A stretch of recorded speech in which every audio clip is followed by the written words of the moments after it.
অনশনরত আমজনতার পাশে তারেক রহমান ৫ দফা দাবিতে প্রধান উপদেষ্টার কাছে স্মারকলিপি জামাত সহ ৪ দলের। এবার বিস্তারিত থাকছে সুমাইয়া আক্তারের ডেস্ক রিপোর্টে। অনশনরত আমজনতার পাশে তারেক রহমান ৫ দফা দাবিতে প্রধান উপদেষ্টার কাছে স্মারকলিপি জামায়াত সহ ৮ দলের জোটের। রাজধানীতে চলমান রাজনৈতিক অস্থিরতার মধ্যে অনশনরত আমজনতার প্রতি সংহতি জানিয়েছেন বিএনপির ভারপ্রাপ্ত চেয়ারম্যান তারেক রহমান।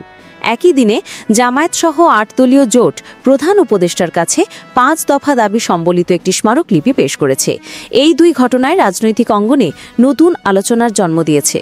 লন্ডন থেকে ভার্চুয়ালি দেওয়া বার্তায় তারেক রহমান বলেন, দেশের মানুষ আজ ন্যায় বিচার ও গণতন্ত্রের জন্য অনশন করছে। আমি তাদের প্রতি সম্পূর্ণ সংহতি জানাচ্ছি।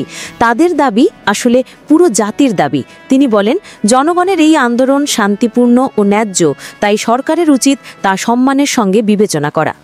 তারেক রহমানের এই সংহতির পর বিএনপি ও সহযোগী সংগঠনের নেতাকর্মীদের মধ্যে নতুন উদ্দীপনা দেখা গেছে।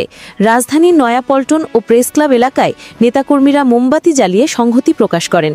অনেকেই প্ল্যাকার্ড হাতে লেখেন, জনগণের দাবি গণতন্ত্রের মুক্তি।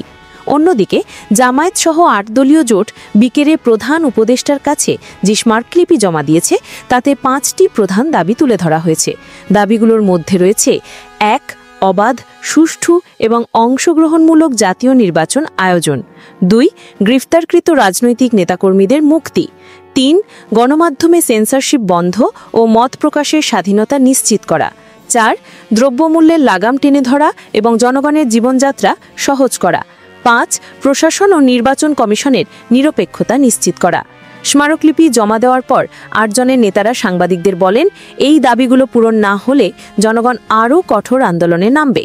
তারা আরও দাবি করেন, দেশ এখন এক ক্রান্তিকাল অতিক্রম করছে এবং সংলাপ ও সমঝোতার মাধ্যমেই রাজনৈতিক সংকটের সমাধান সম্ভব। এদিকে প্রধান উপদেষ্টার দপ্তরের একটি সূত্র জানিয়েছে, দাবিগুলো গুরুত্বের সঙ্গে পর্যালোচনা করা হবে।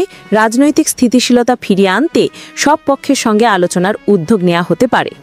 রাজনৈতিক বিশ্লেষকরা বলছেন, তারেক রহমানের সংহতির ঘোষণা এবং ৮ দলের এই যৌথ দাবিপত্র সরকার বিরোধী আন্দোলনে নতুন গতি আনতে পারে।